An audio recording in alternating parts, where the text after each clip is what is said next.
Antes do vídeo começar, recadinho importante para você, link da descrição para a lista de espera da Black Friday da Finclass. Esta será a maior Black Friday da história da Finclass. Hoje, o plano com assinatura anual custa R$ 59,90 por mês. Assinando a Finclass na Black Friday, você terá acesso à maior plataforma de educação financeira do mundo e, além disso, já garantirá uma carteira recomendada pelos analistas da Speech e o ingresso para o FinDay 2024, um dos maiores eventos de educação financeira do Brasil. Então, não vacila, link na descrição e entre para a lista de espera da Black Friday da Finclass.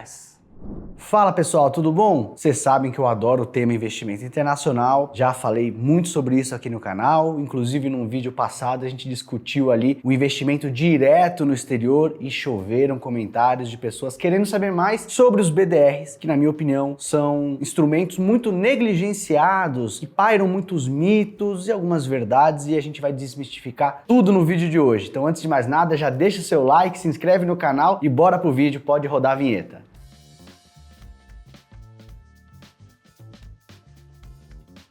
Brazilian Depositary Receipts é o que significa o acrônimo BDR, né? Então eu queria no vídeo de hoje começar explicando o que é isso, para que ele serve e a gente vai ao longo do vídeo desmistificar alguns mitos que pairam por aí, que eu vejo muita gente falando e que acabam às vezes afastando os investidores de uma possibilidade real de investimento internacional. Antes de mais nada, como eu já falei em outros vídeos, eu acredito que não existe uma maneira universalmente melhor para se investir no exterior. Sabe aquela coisa de alguém bradar ali aos quatro cantos do mundo que só presta o investimento direto. Aí vai ter um fulaninho que vai falar, não, o que é bom mesmo é ETF listado aqui, vai ter o outro que vai defender o BDR, mas a minha opinião é que a gente precisa colocar na equação elementos qualitativos. Dependendo do seu objetivo, do teu prazo de investimento, pode ser que tenha uma alternativa melhor para você. Então é difícil a gente trazer uma opinião ali taxativa de carimbar qual é a melhor maneira. Existem vantagens e desvantagens em todos os métodos. Fica aí para você conferir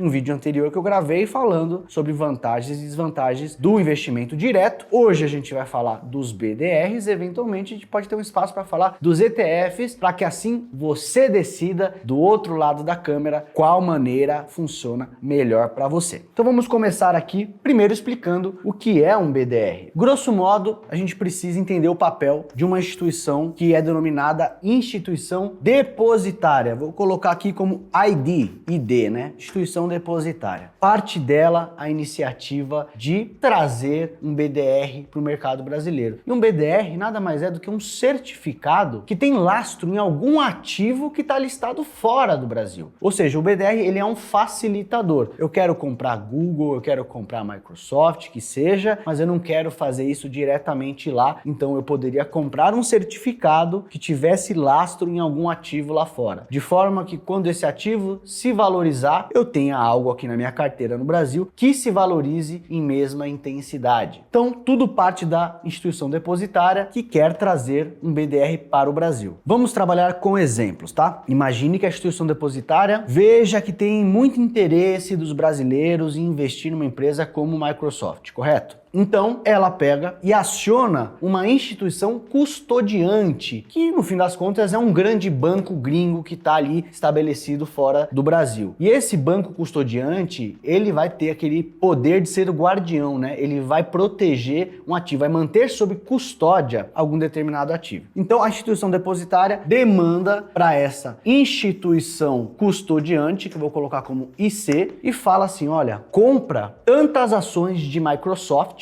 e coloque sobre custódia. Então vamos supor que essa instituição depositária demande à instituição custodiante que faça a compra de 5 bilhões de dólares em valor ali nas ações de Microsoft. Então vamos lá colocar 5 bi de dólares. Esses 5 bilhões de dólares em ações da Microsoft vão ficar aqui custodiados dentro de uma caixinha, né? Pense na instituição custodiante como uma guardiã de algum patrimônio, de algum saldo em ativos. Agora a instituição depositária tem um valor para se amparar, 5 bilhões de dólares, e aí ela lança no mercado brasileiro um valor equivalente de BDRs com lastro nesses ativos aqui que estão guardadinhos sobre custódia. O BDR de Microsoft no Brasil tem um nomezinho aqui de MSFT34. E quantos MSFT34 vão ser lançados no Brasil? Tem que ter uma equivalência de saldo. Então vamos pensar aqui numa conta de padaria que o dólar esteja cotado a 5:1 e você tem 5 bilhões de dólares para transformar em BDR. Então, grosso modo, você vai ter que lançar aqui um saldo no Brasil de 25 bilhões de reais. Pronto, você já tem ali uma definição do saldo e você poderia então colocar na Bolsa Brasileira um ativo, que seria aqui no caso o MSFT34, que deveria oscilar conforme oscile as ações de Microsoft que estão aqui custodiadas, né? Então você tem aqui algumas ações que estão custodiadas, se Microsoft sobe 10%, MSFT34 tem que subir 10%, mais a variação do câmbio no período, porque esse ativo aqui concorda que ele é cotado em dólares, então se a paridade entre real e dólar muda no tempo, isso aqui precisa capturar o movimento. Então, se Microsoft sobe 10 e o dólar sobe 10 no período, MSFT34, grosso modo, deveria subir algo como 20%, né? Quase como se esses vetores se somassem. E o contrário também é verdade. Se a ação de Microsoft sobe 10%, mas o dólar cai 10% no mesmo período, você, quando olhar o saldo de MSFT34, vai ver algo como uma valorização de 0%, né? Subiu 10 Microsoft, caiu 10 o dólar, é quase como se ficasse no 0 a 0. Essa é a dinâmica de negociação de um BDR. Ele é um certificado que garante ali quase os mesmos direitos de ser um acionista direto de Microsoft. Toda vez que Microsoft pagar dividendo, né, os ativos que estão aqui dentro dessa caixinha, eles vão pagando dividendos, né, ao longo do tempo, né? Vou colocar a letra D aqui dos dividendos sendo pagos. Quando esses dividendos são pagos, eles são repassados através dessa estrutura de forma que o investidor de MSFT34 também possa receber os seus dividendos. E aí tem um detalhe, né? Você pode se perguntar, tá, qual que é o interesse dessa instituição depositária? Ela está fazendo isso de bom grado para dar mais acesso aos brasileiros, ativos internacionais? O que essa empresa ganha no processo? Ela precisa ser, obviamente, remunerada. Ela tem interesses financeiros. Ela pode até ter essa vontade democrática de trazer uma facilidade para os brasileiros, mas ninguém faz nada de graça, né? Então ela precisa ganhar um dinheirinho dela e a forma dessa empresa ser remunerada é dando uma mordidinha nesses fluxos de dividendos que são pagos ao longo do tempo. Então, toda vez que Microsoft pagar um dividendo, você, por investir em MSFT34, recebe mais um dividendo que tomou uma mordidinha adicional, que vai de 3% a 5%. E isso depende da instituição depositária em si. Normalmente, as instituições depositárias das ações são grandes bancos. O Itaú, por exemplo, ele é uma instituição depositária para vários BDRs que a gente tem no Brasil. E aí opta-se por algo entre 3% e 5% de mordida adicional nos dividendos. Pessoal, esses 3% a 5% de mordida no dividendo, eles não equivalem a um conceito de, por exemplo, uma taxa de administração que incide sobre todo o valor que você tem investido. Não é. O dividendo, ele é uma parte do valor da companhia. A Microsoft está se valorizando no tempo e paga também um fluxo de dividendos. Então, você tem que jogar esse custo de 3% a 5% no dividend yield que essa companhia paga e não considerar que isso aqui está incidindo sobre todo o valor investido, né? Você coloca 20 mil reais em Microsoft, não é 3% a 5% incidindo sobre os 20 mil, é sobre a parcela dos dividendos. Então, impacta, sempre que tem custo, a gente desejaria que não houvesse, seria lindo se essa instituição depositária pudesse fazer esse trabalho de graça, mas a gente tem que pesar da maneira correta, né? Tira um pouquinho dessa atratividade, mas não mata a viabilidade do produto, né? Agora, uma coisa interessante para a gente mencionar. Historicamente, até antes de 2020, esses BDRs eles eram restritos a investidores qualificados. O que é um investidor qualificado? É aquele investidor que tem mais de R$1 milhão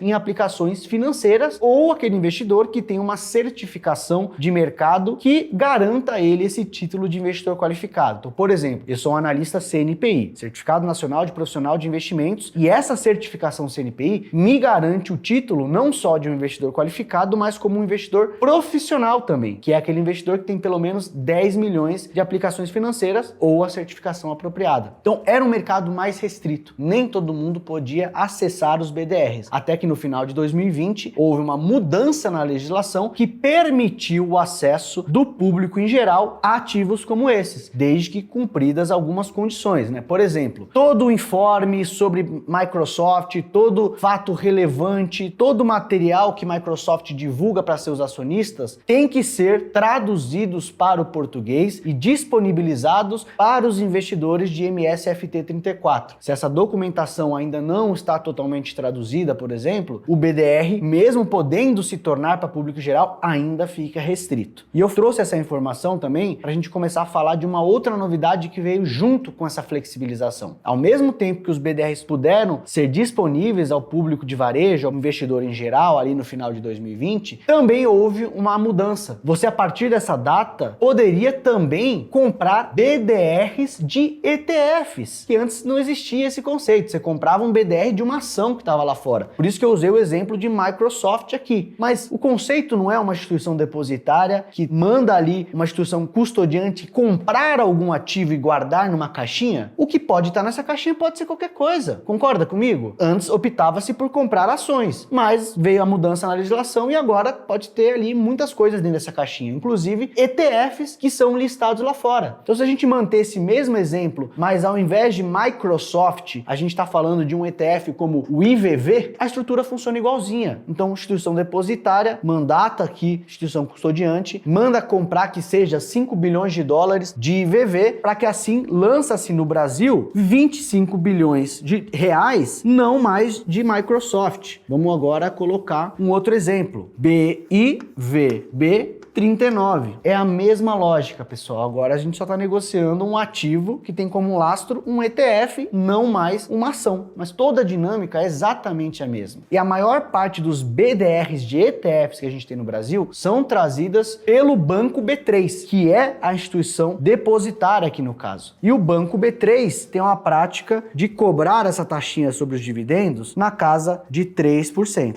Então a gente já tem aqui um pouco mais de objetividade sobre qual que é o valor da mordidinha que cada dividendo vai tomar ao longo do tempo. Mas toda a dinâmica aqui por trás funciona exatamente da mesma forma. Por isso até mesmo já está sendo preparado um ambiente para que em breve a gente tenha BDRs de bonds internacionais, que é a renda fixa. Então, por exemplo, lá fora tem uma espécie de uma debenture da Apple, do JP Morgan, do Citibank, da Microsoft, um título de crédito emitido por essa empresa. Pô, se várias coisas podem ser compradas e colocadas nessa caixinha, por que não bonds internacionais? A gente vai chegar nisso. A B3 já está com um projeto muito avançado de em breve a gente poder comprar títulos de crédito através dos BDRs aqui no Brasil. Mas os BDRs de ETF foram uma maravilha, porque como vocês assistem nos meus vídeos, eu tenho essa filosofia de que para a gente comprar ações internacionais, a gente não precisa ficar bitolado nessa ideia de que eu preciso saber selecionar as melhores ações, até porque historicamente é muito difícil bater o mercado internacional. O mercado norte-americano é um dos mais competitivos do mundo, né? Você tem muita gente opinando ao mesmo tempo sobre o valor das ações, de forma que é muito difícil você ter alguma vantagem competitiva com os milhões de profissionais capacitados que estão fazendo a mesma coisa. Por isso que as estatísticas mostram que, historicamente, você tem muito mais chance de ganhar um bom retorno se você faz o simples, né? Você escolhe um bom ETF, como o IVV aqui, que vai seguir o S&P 500, principal índice de ações nos Estados Unidos. Essa alternativa talvez te dê um retorno maior ao longo do tempo, né, no longo prazo, do que aquele investidor que se esforçou, empregou muita energia e trabalho para selecionar de fato aquelas ações. Então eu respeito muito as estatísticas e eu acho que a gente tem muitas vantagens em fazer o simples. Então tem muita gente interessada em comprar Microsoft, Google, Disney, qualquer que seja a empresa e não cogitando uma maneira mais simples e prática de seguir o mercado, como a gente tem aqui através de um BIVB 39, por exemplo. Então vamos falar agora sobre algumas vantagens e desvantagens sobre seguir esse caminho, né? Não vou nem entrar tanto no mérito aqui de gestão ativa versus passiva, que eu já falei sobre isso em outros vídeos. Vamos falar sobre as vantagens e desvantagens de um BDR, mais especificamente de um BDR de ETF, tá? Que é um assunto que eu gosto mais. Vantagens. Primeira delas é que você compra do seu home broker aqui mesmo no Brasil. Você não precisa abrir uma conta numa Avenue, no Banco C6, no Banco Inter, numa Nomad, para poder comprar esse ativo diretamente. Você pode comprar na corretora que você já tem conta aqui, XP, BTG, Orama, Rico, Clear, Empíricos Investimentos, qualquer que seja a corretora de sua preferência. Então, acesso. A gente pode aglutinar nesse conceito de acesso também aquela questão de ele ser democrático hoje, né? Você não precisa mais ser investidor qualificado para poder investir em ativos como esse. Tá lá disponível para todo mundo no home broker da sua corretora, perfeito? Já dou uma dica aqui, que eu tenho aqui uma preferência para que você escolha uma corretora que não tem taxa de corretagem, tá? As maiores, as grandonas, né, XP e BTG, infelizmente cobram taxas ainda, mas você tem uma gama de corretoras que não cobram nada. Rico, Clear, Winter, Toro, se não me falha a memória, a Empíricos Investimentos, são exemplos aqui de corretoras que não cobram mais essa taxa. Um outro ponto é a possibilidade de compensação. Vou colocar só abreviado, tá? Você pode compensar lucros e prejuízos obtidos aqui num BDR ou BDR de ETF com ativos de renda variável que você tem. Então, por exemplo, você comprou BIVB 39, aquele exemplo que eu usei aqui, e teve um baita lucro. Só que ao mesmo tempo você teve um prejuízo em Petrobras aqui que você comprou. Você precisa vender um pouquinho desses BIVB 39 por algum motivo, só que você não queria pagar esse imposto de 15% sobre o ganho de capital. Então, você sabe que você está tendo um prejuízo em Petrobras, você pode abater uma coisa da outra, de forma a pagar um imposto menor, né? Você pode compensar com o lucro e prejuízo tido nos seus ETFs aqui do Brasil e nas ações também. Você não pode compensar com o fundo imobiliário, tá? Teve um prejuízo no fundo imobiliário, você não pode compensar com o lucro tido aqui nos BDRs, perfeito? Uma outra vantagem é que, por comprar aqui mesmo do Brasil, você está se expondo ao dólar também, né? O BDR traz a exposição cambial e eu acho que a exposição cambial é muito benéfica ao longo do tempo para os brasileiros. Eu acho que tem muitas vantagens para a carteira. Você tem uma forma de ter um ganho de poder aquisitivo numa moeda forte, sem precisar passar pelo atrito do custo de remessa, né? Que uma Avenue, XP, qualquer outra corretora internacional vai te cobrar para o seu dinheiro se transformar de reais para dólares, né? Isso não acontece magicamente, você tem um alto custo hoje em dia para fazer esse envio de remessa. Até no meu outro vídeo que eu falei de vantagens e desvantagens do investimento direto, coloquei esse ponto como uma das principais desvantagens. Então aqui no BDR entra como uma vantagem você não ter esse custo de remessa para poder dolarizar o seu dinheiro, sem custo de remessa. Tem um outro ponto aqui que eu concordo que sob a ótica de alguns vai ser uma desvantagem, sobre a ótica de outros vai ser uma vantagem, né? Mas como eu expliquei, você tem a possibilidade de receber os dividendos, né? Caso você compre um BDR de uma ação ou de um ETF, vamos lembrar que os ETFs lá no exterior pagam dividendos, né? Então se você tem um BDR de ETF e o ETF lá fora paga dividendo, você como dono de uma cota desse BDR de ETF tem direito a receber esse dividendo também. Para quem gosta desse fluxo de pinga-pinga, né? Ainda mais um pinga-pinga atrelado ao dólar, coloco então como uma vantagem do BDR de ETF, tá? Porque o ETF mesmo listado aqui no Brasil, ele reinveste esses dividendos automaticamente. Você não tem como receber o fluxo para que aí você tome a decisão do que você quer fazer com esse dinheiro que você recebeu na forma de dividendos, tá? Então eu coloco aqui como uma das vantagens. E uma última vantagem, você tem um menor custo para mudar de ideia. Vou colocar aqui, ó. Porque hoje você pode pedir o cancelamento deste BDR, caso você deseje. Vamos voltar para o exemplo anterior para ficar claro o que é isso. Você investe em BIVB 39, mas você decide por algum motivo que agora você quer começar a investir diretamente lá no exterior. Você quer estar investido no IVV diretamente lá fora através de uma corretora internacional. Então o que você pode fazer? Você comprou esse BDR aqui pela XP, pelo BTG, que seja, você inicia o processo com a sua corretora, você pede o cancelamento desses BDRs, você vai receber um formulário onde você vai ter que apontar qual corretora internacional, né, qual conta internacional você quer receber os ativos. E aí o que acontece? A corretora aciona a instituição depositária, que por sua vez aciona a instituição custodiante, abre-se essa caixinha que eu contei aqui para vocês, algumas cotas de IVV saem dessa caixinha e essas cotas de IVV são transferidas para alguma corretora que você tenha lá fora. Então você deixa de ter cotas do BIVB 39 aqui no Brasil e vai passar a ter cotas de IVV no saldo equivalente lá na sua corretora internacional que você apontou. Claro que isso tem um custo, né? E cada instituição depositária vai cobrar um custo diferente, tá? Então normalmente você precisa ter um certo valor de BIVB 39 ou do seu BDR em questão para que valha a pena esse mecanismo de migração. Geralmente você precisa ter um valor entre 7.500, 8.000 reais, depende muito da cotação do dólar no momento, tá? Então se você tem um saldo legal já nos BDRs, você tem essa possibilidade de transferir isso para uma conta internacional sem precisar vender primeiro, depois de vender, pagar uma remessa para mandar o dinheiro para fora, para aí sim comprar o IVV que você deseja, tá bom? Então falamos das vantagens, vamos falar aqui rapidamente das desvantagens. Primeiro ponto, já contei para vocês, né? Você recebe os dividendos, mas todo dividendo toma uma mordida, né? De 3 a 5%. Então é uma desvantagem. Mordida de 3 a 5%.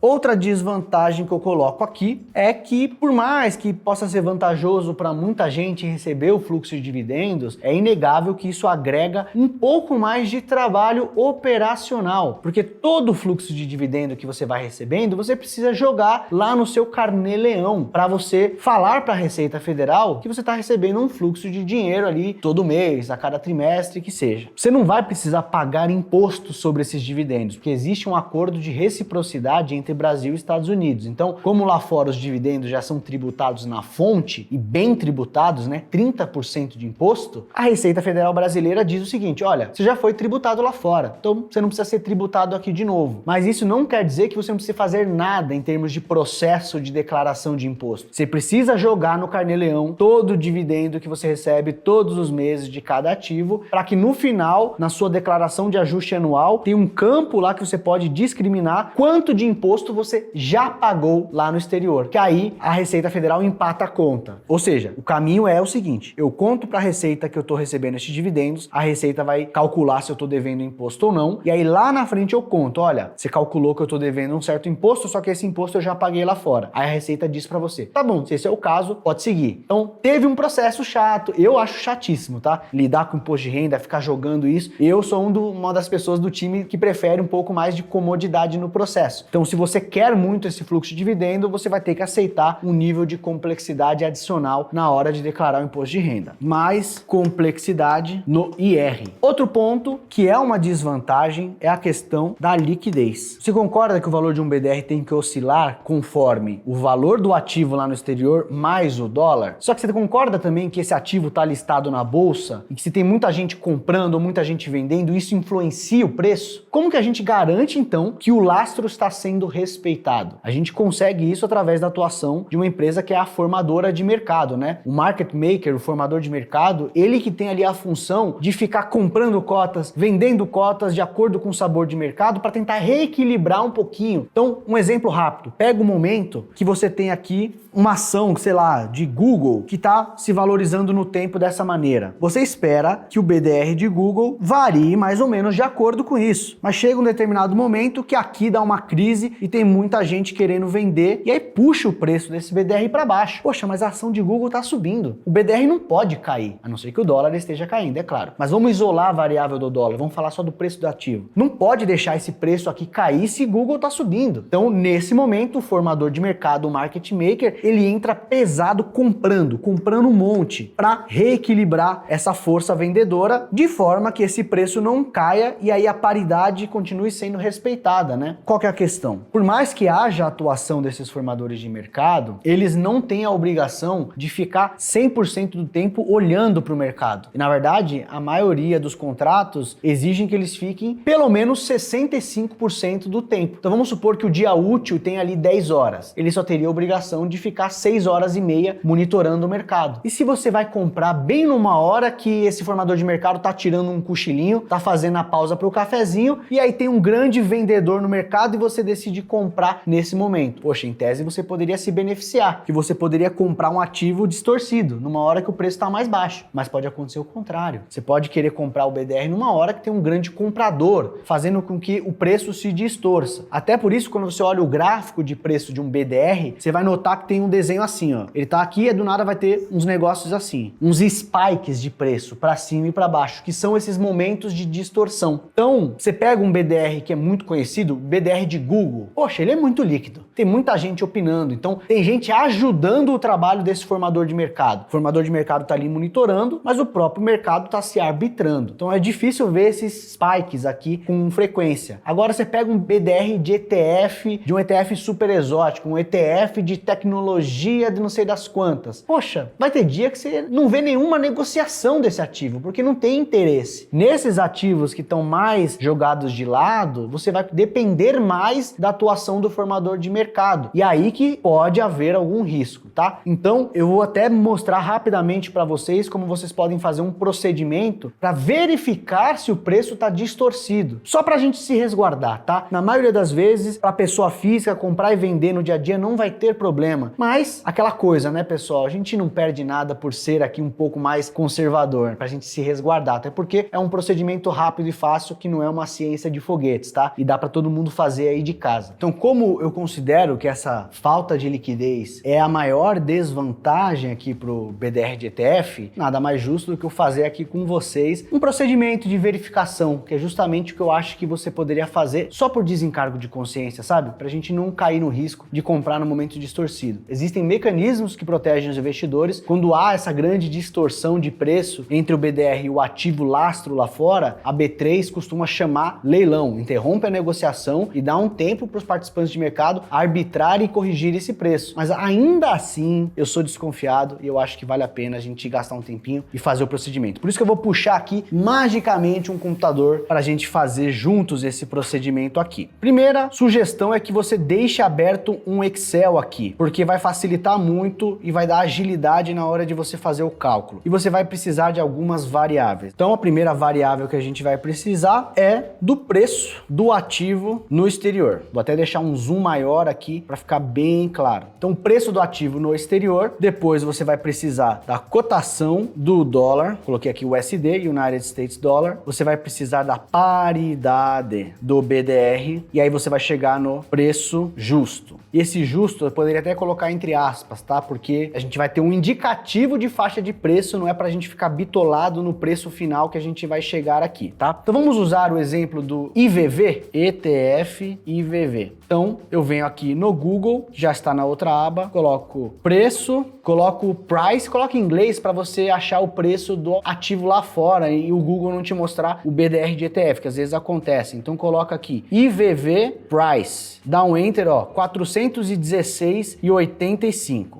Vamos colocar 416,85.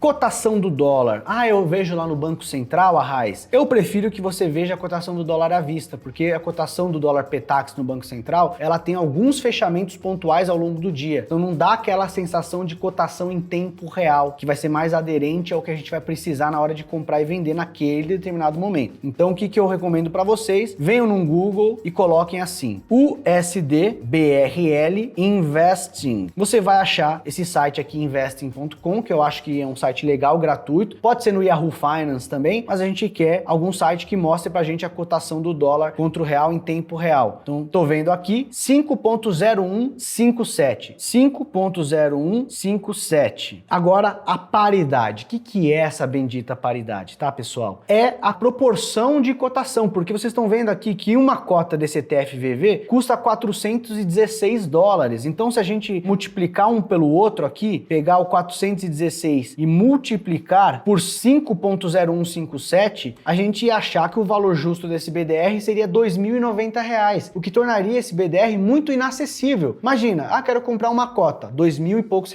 Não vou comprar mais um pouquinho. Você já tem que saltar para 4.000. Você não consegue fazer aquele ajuste fino de carteira, torna o investimento menos democrático. Por isso que existe uma paridade. Como que a gente verifica qual que é a paridade? Lembra que eu falei para vocês que a instituição depositária da maioria dos BDRs de ETF no Brasil é o Banco B3? Então você vem aqui no Google, digita aqui, Banco B3. Você vai encontrar um dos primeiros links, que é esse aqui que tem www.2BMF Bovespa. Você vai entrar aqui no site do Banco B3. Quando entrar, você vem aqui em cima em Produtos e Serviços, vai em BDR de ETF, depois você vem aqui na esquerda, Programas. Chegando aqui, você vai ter uma lista dos BDRs de ETF que o Banco B3 traz. A gente quer procurar ali no exemplo o BIVB 39, né? Que é o BDR de ETF equivalente ao IVV. Então eu vou dar aqui, no Windows seria o Ctrl F, no Mac é o Command F, e eu coloco aqui S&P 500. Eu vou encontrar alguns ETFs, o que eu estou procurando é esse aqui, iShares Core S&P 500 ETF. Eu vou clicar, vai abrir um PDF com todas as informações essenciais sobre este ativo. E a informação que a gente está procurando está exatamente aqui. Vou até dar um zoom para vocês verem com mais clareza. Ó, renda variável, quem que é o gestor é a BlackRock, qual que é o índice é o S&P 500, está listado na NYSE, que é a Bolsa de Nova York. O ticker do ETF lá fora é o IVV. e o ticker no Brasil é BIVB39. E aí a informação que a gente precisa é essa paridade, 1:40. Ou seja, a gente sabe que uma cota de VV lá fora equivalem a 40 cotas do BIVB39 aqui no Brasil. Então a gente já tem a informação que a gente queria, é 1:40. E o preço justo nada mais vai ser do que você pegar a cotação do ativo lá fora, você vai multiplicar pelo dólar e o resultado você vai dividir pela paridade. Aqui você encontra mais ou menos o preço justo. Mas repare, pessoal, até o momento de eu chegar nesse resultado, eu abri a aba, eu pesquisei, eu fui para o site do Banco B3. Então o preço do ativo, que era 416,85, já não é mais o mesmo. Por isso que eu aconselho a montar essa estruturinha aqui no Excel, para que você olhe rapidinho nas abas do Google qual que é o preço e você chegue a um valor aqui um pouco mais fidedigno, tá? Mas qual que é a minha intenção? Vamos jogar no Google para ver qual que é o preço que está sendo praticado para o BIVB39 no momento. Vamos ver aqui, BIVB39. Está sendo cotado a R$ 52,30. E eu cheguei num preço justo de R$ 52,26, ou seja, está muito próximo. Isso me daria a tranquilidade de ir lá no home broker e comprar pelo preço de mercado. Ai, Arraiz, mas você acabou de ver que era R$ 52,30 e você calculou que o preço justo é R$ 52,26. Novamente, pessoal, aqui não é para a gente ficar bitolado. A cotação de câmbio base utilizada por uma instituição um pouco diferente, o mercado está mexendo a todo momento. O que a gente quer só é ter uma garantia de que o preço de tela que eu vou comprar lá no home broker, ele está próximo do preço justo calculado por mim. Porque quando dá uma distorção, é você calcular que o preço justo deveria ser R$ 52,26 e abrir o home broker e tá um negócio assim, R$ 70.